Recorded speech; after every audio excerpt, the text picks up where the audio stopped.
بلغنا رسوله النبي الكريم إن الله وملائكته يصلون على النبي يا أيها الذين آمنوا صلوا عليه وسلموا تسليما اللهم صل على محمد وعلى آل محمد وبارك وسلم الصلاة والسلام عليك يا سيدي يا رسول الله وعلى آلك وأصحابك يا سيدي يا حبيب الله الصلاة والسلام عليك يا سيدي يا خاتم النبيين وعلى آلك وأصحابك يا سيدي يا شفيع المذنبين الصلاة والسلام عليك يا جد الحسنين وعلى آلك وأصحابك يا إمام القبلتين ويا وسيلتنا في الدارين. حمد و صلاة کے بعد معزز و محتشم حاضرین و سامعین، اللہ جل جلالہ کے فضل و کرم سے آقا کریم رؤوف الرحیم علیہ الصلوات والتسلیمات کی نگاہ لطف و عنایت سے جمعۃ المبارک کی متبرک ساعتوں میں مجھے اور آپ کو مسجد شریف کی حاضری نصیب ہو رہی ہے۔ دعا فرمائیے اللہ رب العزت ہم سب کی اس حاضری کو اپنی بارگاہ میں شرف قبولیت عطا فرمائے۔ حاضرین ذی وقار، اس امر میں کوئی شبہ نہیں، کوئی شک نہیں، کوئی تذبذب نہیں کہ جنت اور جنت کی ساری نعمتیں، آخرت کی کامیابی، آخرت میں سرخروئی، آخرت کی خیر اور بھلائی، یہ محض اللہ کی رحمت سے ہے۔ بخشا وہ جائے گا جس پہ اللہ کی رحمت ہوگی، جنت میں وہ جائے گا جس پہ اللہ کی رحمت ہوگی، کامیاب اور کامران وہ ہوگا جس پہ اللہ کی رحمت ہوگی۔ ہاں، کچھ چیزیں ایسی ضرور ہیں جو انسان کو اللہ کی رحمت کے قریب کرتی ہیں۔ بندہ ان اعمال کے ذریعے رب کی رحمت کے قریب ہوتا ہے اور پھر اللہ کی رحمت سے جنت کے قریب ہوتا ہے، کامیابی کے قریب ہوتا ہے، جیسا کہ اللہ رب العزت نے قرآن مجید فرقان حمید میں ارشاد فرمایا، ان رحمت اللہ قریب من المحسنین، بے شک اللہ جل جلالہ کی رحمت وہ نیکیاں کرنے والے، نیک اعمال میں مشغول ہونے والے، پرہیزگار، متقی، محسن، احسان کرنے والے لوگوں کے قریب ہے۔ حضرات گرامی قدر، وہ نیکیاں جو اللہ کی رحمت کے قریب کرتی ہیں بے شمار ہیں، ان گنت ہیں، حتیٰ کہ حدیث پاک میں یہاں تک آتا ہے کہ ایک آدمی نے مسجد کی راہ میں کوئی جھاڑی دیکھی اور اس کو وہاں سے ہٹا دیا، اللہ کریم نے اس عمل کی برکت سے اس کی بخشش فرما دی۔ تو یہ پتہ نہیں ہے کون سا عمل کس کے لیے بخشش کا ذریعہ بن جائے، لیکن کچھ اعمال ایسے ہیں جو آج کی گفتگو میں حدیث پاک کی روشنی میں آپ حضرات کی خدمت میں پیش کرنے کی کوشش کر رہا ہوں۔ صحیح بخاری شریف میں حضرت سیدنا ابو ہریرہ رضی اللہ تعالی عنہ سے روایت ہے عن نبی صلی اللہ علیہ وآلہ وسلم قال، فرماتے ہیں رسول اکرم شفیع معظم صلی اللہ تعالی علیہ وآلہ وسلم نے ارشاد فرمایا، سبعۃ، 7 لوگ ایسے ہیں، کتنے جی؟ 7، یظلہم اللہ فی ظلہ یوم لا ظل الا ظلہ، جن کو اللہ تعالی اس دن اپنی رحمت کا سائبان عطا فرمائے گا، جس دن اللہ کی رحمت کے سایہ کے علاوہ کوئی اور سایہ ہوگا ہی نہیں ہے۔ اور اللہ کی رحمت کا سائبان ملنے کا معنی کیا ہے؟ بندے کی بخشش، یعنی یہ علامات ہے۔ جس طرح جو پل صراط سے گزر گیا بخشا گیا، جس نے حوض کوثر پی لیا بخشا گیا، جو میزان عمل کے اوپر کامیاب ہو گیا بخشا گیا، جسے اللہ کریم کی نظر رحمت مل گئی بخشا گیا، جسے اللہ کریم کی رحمت کا سایہ مل گیا وہ بخشا گیا۔ تو معنی یہ ہوا کہ یہ 7 عمل ایسے ہیں، 7 افراد ایسے ہیں جو کہ رب کی بارگاہ میں بخشے ہوئے لوگوں میں سے بخشش کا ذریعہ ہے۔ سب سے پہلے فرمایا الامام العادل، وہ امام، وہ حکمران، وہ فرما روا جو عدل کرنے والا، انصاف کرنے والا۔ یہ بات ذہن میں رکھیے، اگر ملک کا نظام بہتر کرنا ہو تو جو چیز ریڑھ کی ہڈی ہے نظام مملکت کے لیے، اسلامی نظام کے لیے، وہ عدالتی نظام ہے۔ یہ صحیح نہیں ہوگا مسجدوں میں نماز جاری کر دے، اذانیں جاری کر دے، حافظ بیٹھ جائے قرآن پڑھنا شروع کر دے، ہزاروں تسبیحات پڑھنا شروع کر دے، اسلامی قانون قائم نہیں ہوگا جب تک کہ عدالت، کچہری، قانون، تھانہ کا نظام اسلام کے مطابق اور انصاف کے تقاضوں کے مطابق نہیں ہوگا۔ اور امام عادل، اگر عدل کرنے والا امام ہو تو اس کے لیے بخشش کیوں ہے؟ وجہ کیا ہے؟ اس کے ذاتی اعمال، اس کا جو پرسنل زندگی کا معاملہ ہے اس میں کمزوریاں بھی ہوں، لیکن جب وہ لوگوں کے درمیان عدل کرے گا تو اس کے عدل کی وجہ سے ہزاروں، لاکھوں، کروڑوں لوگوں تک نیکی پھیلتی جائے گی اور برائی رکتی جائے گی۔ مثال کے طور پر چور کو چوری کی سزا مل گئی، اب چوری کی روک تھام ہو جائے گی، کتنے لوگ چوری کرنے سے بچ جائیں گے۔ الا حاصل قیاس، جس نے جو گناہ کیا اس کی سزا اسے ملی، قتل کیا اسے فوری طور پر سزا ملی، کتنے لوگوں کی جانیں محفوظ ہوں گی اور کتنے لوگ قتل کے گناہ سے محفوظ ہوں گے۔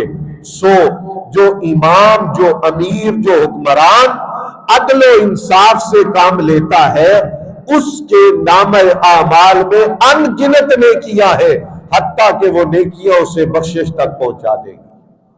اور اس کے برعکس اگر حکمران ظالم ہو، عدل نہ کرے، انصاف نہ کرے، لوگوں کے اندر ظلم و ستم کو رواج دے، تو پھر وہ اللہ کی رحمت سے، اللہ کی رحمت کے سائے سے اپنے آپ کو محروم کرتا ہے، اپنے آپ کو دور کرتا ہے۔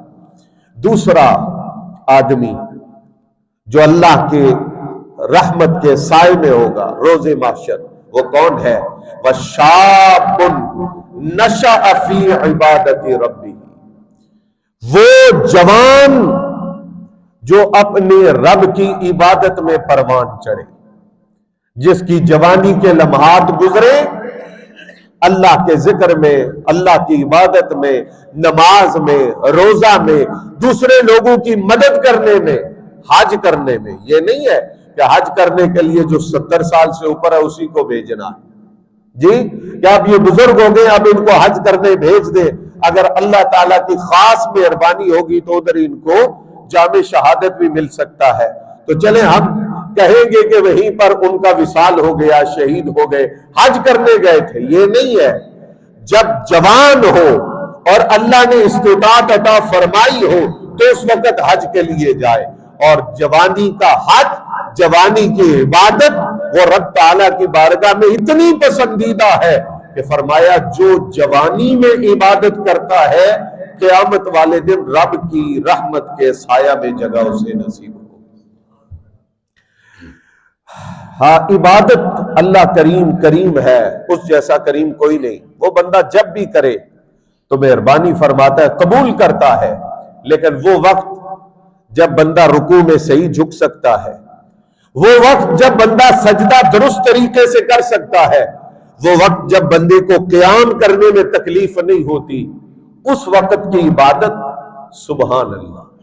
ہاں جی، اس وقت کے روزے جب انسان روزہ بھی رکھے اور روزہ رکھ کے تلاوت قرآن بھی کرے، نوافل بھی ادا کرے، تراویح بھی پڑھے، صحت اچھی ہو، اس وقت جو عبادت کی جانے والی ہے وہ انسان کو قیامت والے دن رب کی رحمت کے سایہ کے اندر پہنچانے والی عبادت اور پہنچانے والا عمل ہے. حضرات گرامی قدر، فرمایا وَرَجُلٌ، تیسرا وہ شخص قلبہ معلق فی المساجد، جس کا دل مسجدوں کے ساتھ جڑا ہوا ہے، مسجدوں کے اندر لٹکا ہوا ہے اس کا دل. اسے مسجد میں جو سکون ملتا ہے وہ کہیں نہیں ملتا، اسے مسجد میں جو راحت نصیب ہوتی ہے وہ کہیں نصیب نہیں ہوتی. فرمایا یہ بندہ جو مسجد میں نماز پڑھ کے انتظار کرتا ہے کہ اب اگلی نماز کب آئے گی ہے، اور ابھی نماز کا وقت شروع ہوتا ہے، جماعت میں وقت پڑا ہوتا ہے، وہ مسجد میں آ جاتا ہے کہ جماعت کا وقت ہو اور میں جماعت کے اندر شامل ہو جاؤں. جسے مسجد سے محبت ہو، جسے مسجد میں وحشت نہ ہو بلکہ سکون ملے، جسے مسجد میں آ کر راحت قلبی میسر آ جائے. میرے کریم نے ارشاد فرمایا اللہ تعالیٰ اس بندے کو بھی قیامت والے دن اپنی رحمت کا سایہ عطا فرمائے گا. حضرات گرامی قدر، اور چوتھا آپ نے فرمایا وَالرَّجُلَانِ تَحَابَّا فِي اللَّهِ، ایسے دو شخص، ایسے دو آدمی، ایسے دو لوگ جو صرف اللہ کی رضا کے لیے ایک دوسرے سے محبت کرتے ہیں. دنیاوی کاروبار نہیں ہے، دنیاوی رشتہ نہیں ہے، دنیاوی غرض لالچ اور منفعت نہیں ہے، صرف اللہ کا نیک بندہ سمجھ کر یہ اس سے محبت کر رہا ہے، وہ اس سے محبت کر رہا ہے. یہ نہیں ہے کہ لالچ ہو اس سے کہ اس سے مجھے یہ فائدہ ملے گا. بعض اوقات تقویٰ کے نام پر، طریقت کے نام پر، شیخ بننے کے حوالہ سے اور رہنما بننے کے حوالہ سے، عالم ہونے کے حوالہ سے لوگ دنیاوی منافع کو بھی سامنے رکھتے ہیں. ہاں جی، تو وہ اللہ کے لیے محبت نہیں ہے. پیسے والا بندہ جائے جلدی ملاقات ہو جائے، غریب بندہ جائے پھر اس سے ملاقات کے لیے وقت ہی نہ ہو، رویہ بدل جائے، تو یہ اللہ کے لیے تعلق نہیں ہے، یہ اللہ کے لیے محبت نہیں ہے، یہ تو پھر دنیا کے لیے، یہ مال کے لیے ہے. اور پھر اگر خدا رسول کا نام لینے کے لیے، تبلیغ کے لیے، نعت کے لیے کہیں پہ جانا ہے تو پھر پیسوں کی ڈیمانڈیں ہیں. مال اتنا دو گے تو پھر ہم آ کے تمہیں نبی پاک علیہ السلام کی نعت سنائیں. واہ، تعریف بھی اپنے نبی کی کرنی ہے اور پیسے لوگوں سے پہلے فکس کر کے جانا ہے. یہ تعلق خدا کے لیے نہیں ہے، دونوں طرف سے نہیں ہے. جو پیسے دے رہا ہے اس کا تعلق بھی اللہ کی رضا کے لیے نہیں ہے. کیوں دے رہا ہے؟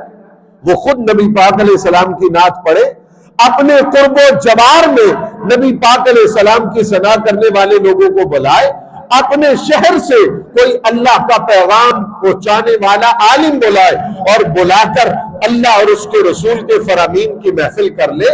یہ بھی پاسبل ہے جب اس کا ذہن یہ ہے کہ میں نے تو برینڈ منگوانا ہے، وہ فلاں جگہ سے، فلاں شہر سے، فلاں علاقے سے آئے.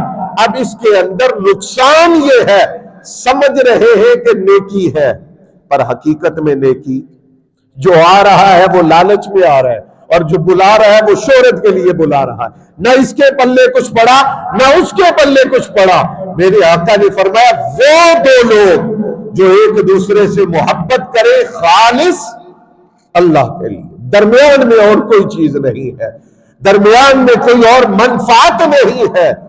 آقا کریم علیہ الصلوۃ والسلام کی ذات پاک سے بڑھ کر ہمارے لیے نمونہ نہیں ہے کسی ذات میں، چاہے پیر صاحب ہو، چاہے عالم صاحب ہو، چاہے استاد صاحب ہو، چاہے حافظ صاحب ہو، چاہے قاری صاحب ہو، چاہے نعت خوان صاحب ہو، اسوہ حضور علیہ السلام کی ذات میں، نمونہ حضور علیہ السلام کی ذات میں ہے۔ سرکار کا قرب سب سے زیادہ کن کو ملتا تھا؟ امیروں کو یا غریبوں کو؟ بولیے۔ یہ جو صحابہ صفہ کے اوپر بیٹھے رہتے تھے 400 کے قریب، ان کی تعداد 2 زیادہ ہو گئے، 4 کم ہو گئے، کبھی یہ آ گیا کبھی وہ چلا گیا، 400 کے لگ بھگ لوگ تھے جو صفہ کے اوپر رہتے تھے، اور یہ مدینہ شریف کے سب سے مفلس لوگ، یعنی بعض اوقات پیٹ پر بھوک کی وجہ سے پتھر بھی باندھتے، کچھ کھانے پینے کے لیے نہیں ہے، اور سرکار انہیں اپنے وقت کا سب سے زیادہ حصہ عطا فرماتے تھے۔ تو غریبوں کے لیے وقت حضور کی بارگاہ میں زیادہ ہوتا تھا دوسرے لوگوں کی نسبت۔ اس کا مطلب یہ ہے حضور کا اسوہ یہ ہے، سرکار کا نمونہ یہ ہے کہ مفلسوں کے لیے، بیچاروں کے لیے، مفلوق الحال لوگوں کے لیے، ان کی بات سننے کے لیے، ان کا درد اور ان کی تکلیف سننے کے لیے وقت صرف کیا جائے، وقت کو خاص کیا جائے۔ تو میرے آقا نے فرمایا وہ لوگ جو اللہ کے لیے محبت کرتے ہیں، اجتمعا علیہ وتفرقا علیہ، ملتے ہیں تو رب کے لیے، الگ ہوتے ہیں تو رب کے لیے۔ ان کی ملاقات بھی اللہ کی محبت کے لیے ہے، اور ان کی علیحدگی بھی رب کی محبت کے لیے ہے۔ فرمایا انہیں بھی اللہ رب العزت قیامت والے دن اپنے عرش اور اپنی رحمت کا سایہ عطا فرمائے گا۔ 5واں فرمایا وَرَجُلٌ طَلَبَتْهُ امْرَأَةٌ ذَاتُ مَنْصِبٍ وَجَمَالٍ فَقَالَ إِنِّي أَخَافُ اللَّهَ۔ فرمایا وہ مرد کہ جسے منصب اور جمال والی عورت، مال دولت والی عورت، معاشرے میں ایک مقام رکھنے والی عورت برائی کی دعوت دے اور یہ جواب میں کہے کہ انی اخاف اللہ، میں اللہ سے ڈرتا ہوں۔ فرمایا جب یہ اس دعوت، برائی کی دعوت کے جواب میں یہ کہتا ہے کہ میں اللہ سے ڈرتا ہوں، رب تعالیٰ اس کو انعام کے طور پر روز محشر اپنی رحمت کا سایہ عطا فرمائے گا۔ اور 6واں وہ شخص فرمایا وَرَجُلٌ تَصَدَّقَ أَخْفَى حَتَّى لَا تَعْلَمَ شِمَالُهُ مَا تُنْفِقُ يَمِينُهُ۔ فرمایا وہ لوگ، وہ افراد، وہ شخص جو اللہ کی راہ میں صدقہ کرے لیکن پوشیدگی سے، خاموشی سے، حتیٰ کہ اس کے دائیں ہاتھ سے جو کچھ خرچ ہو بائیں ہاتھ کو بھی خبر نہ ہو۔ اس کا معنی کیا ہے کہ انتہا درجے کی پوشیدگی اور خفا، تاکہ جس کو صدقہ دیا جا رہا ہے اس کی عزت نفس مجروح نہ ہو۔ 4 بندوں میں 10 بندوں میں فوٹو بنوا کر کسی کو 20 کلو کا آٹا دیا جا رہا ہے، یہ نیکی ہے؟ یہ اللہ کریم کی بارگاہ سے اجر لینے والا کام ہے؟ 1000 روپیہ 2000 روپیہ کسی کو دینا ہے اور 10,000 بندہ یہ نیکی آپ کی دیکھے سوشل میڈیا پر، یہ نیکی ہے؟ اس کا صلہ اللہ سے لوگے جو لوگوں کو دکھانے کے لیے کر رہے ہو، اس کا بدلہ لوگوں نے تمہیں دے دیا۔ کسی نے اچھا کہا، کسی نے نیک کہا، کسی نے سخی کہا، کسی نے راہ خدا میں دینے والا کہا۔ رب کی بارگاہ سے انعام اسے ملے گا جو رب کے لیے نیکی کر رہا ہے، جو اللہ کے لیے دے رہا ہے، جو رب کی رضا کے لیے خرچ رہا ہے، رب کی بارگاہ سے انعام بھی اسی کو ملے گا۔ تو فرمایا وہ بندہ جو اللہ کی راہ میں دے، صدقہ کرے، لیکن صدقہ اتنی پوشیدگی سے کرے کہ دائیں ہاتھ سے جو کچھ دیا ہے بائیں ہاتھ کو بھی خبر نہ ہو۔ اور 7واں وہ شخص وَرَجُلٌ ذَكَرَ اللَّهَ خَالِيًا فَفَاضَتْ عَيْنَاهُ، وہ شخص جو تنہائی میں اللہ کا ذکر کرے اور اس کی آنکھوں سے آنسو بہہ نکلے۔ تنہائی میں اللہ کا ذکر کر کے آنکھوں سے آنسو کب بہیں گے؟ یہ سوچنے کی بات ہے. کب بہیں گے؟